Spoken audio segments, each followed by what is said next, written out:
Today's video is for all you new players coming to Siege. Now, some veteran players might learn a thing or two in this video as well, so you're going to want to stick around. Now, go down into the comment section, let us know what else you'd like to see on the channel moving forward in the coming weeks. Now, if you have not got your hands on the new Elevate Yana skin, it's available in the R6 shop.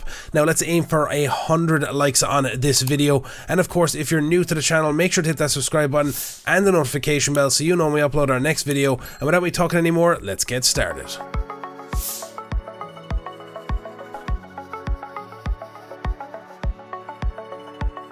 It's Alan from the Dangleberries here, once again teamed up with Elevate to bring you this brand new video. Now we're going to dive straight in some really important tricks for you new players. So using Maverick, if you're trying to learn how to use simple little tricks with his blowtorch, you can actually silent entry into buildings using his torch on reinforced doors.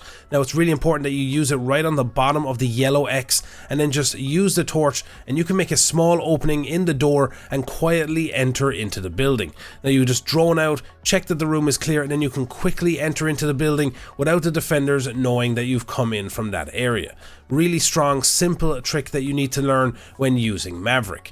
Now the next trick here is for frost trap placements. A lot of people just don't know how to place traps properly, and these are just a couple of examples of how to use them more effectively. Here on Oregon, right off the bottom of attic here, a lot of people drop down off this step forgetting that a trap can be put there, so just putting them in high traffic areas and also being a little creative with them. Some people will just place them in the middle of doorways, whereas if you place it to the side of the door, it's out of their sight line, so when they're peeking in the door, they're always going to be looking for defenders rather than traps initially. And as they're walking through to head towards planting over in that default plant spot, they will clip the side of the trap and get picked off.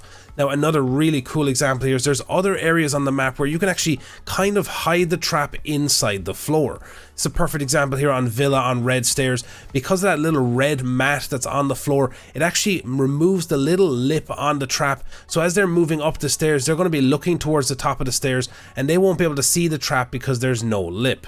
Now there's other areas on other maps like here on Border, so people would drop down the hatch inside to this workshop bomb site and you can actually place a trap inside this white plaster board on the ground and it's almost completely invisible to the attackers.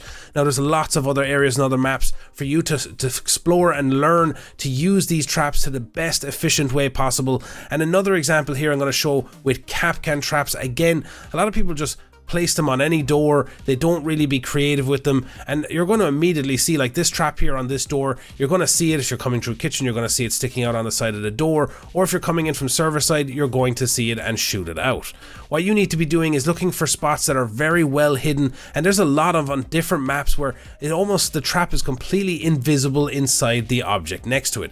You can see here that these traps are completely hidden inside the metal shelving unit here, and you can place a couple of them and they won't notice it. Even the one on top is a little bit more visible to the one on the bottom, but they're going to be so focused on what's going on in front of them, they won't spot them because they're tucked away in the side of the metal cabinet. Now another example here over towards office, it actually hides a little bit inside the wooden frame of the door, so when they're going to look to check if there's any traps there, they'll barely be able to see it, they'll walk through and get hit by the trap. Another example again here on Cafe, just outside that freezer door, you can place one and it goes inside the garbage bags on the side of the door. There's tons of more examples of this on all different maps on the game, so it's really important for you to learn the maps and figure out some of these placements.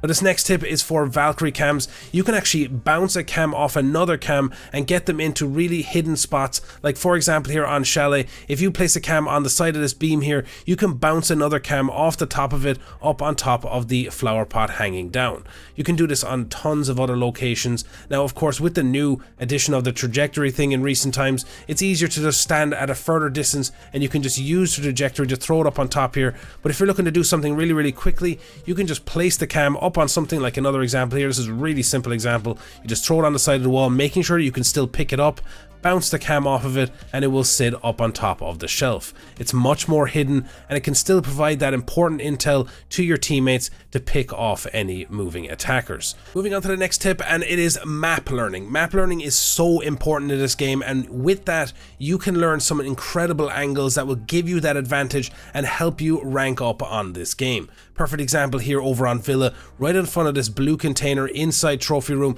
If you just shoot a small hole in the bottom of it, you can get a really really hidden angle onto the bottom platform of Astro Stairs.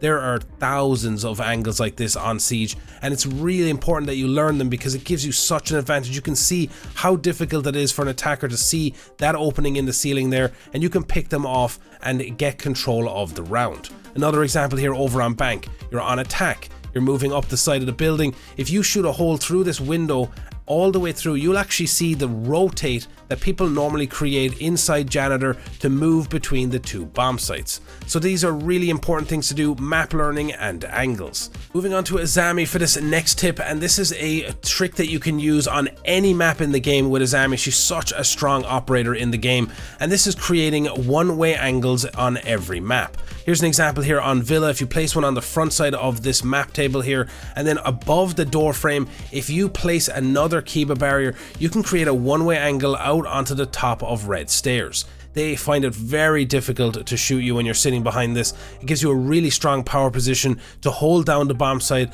and propel attackers from pushing towards the site. Now this works on every map, like I said, super strong, and we have a full series on tons of different maps on where you can do some of these Azami angles. Now another tip for you to learn is window hopping. Now what you can do here on certain maps is, for example, if they're pushing the bomb site inside servers here, you can jump up on the bed inside master and run onto the side of the window ledge. If they're coming through garage to jump through the window and try and get the diffuser down, you can just jump out onto this window and pick them off before they go to get the diffuser down.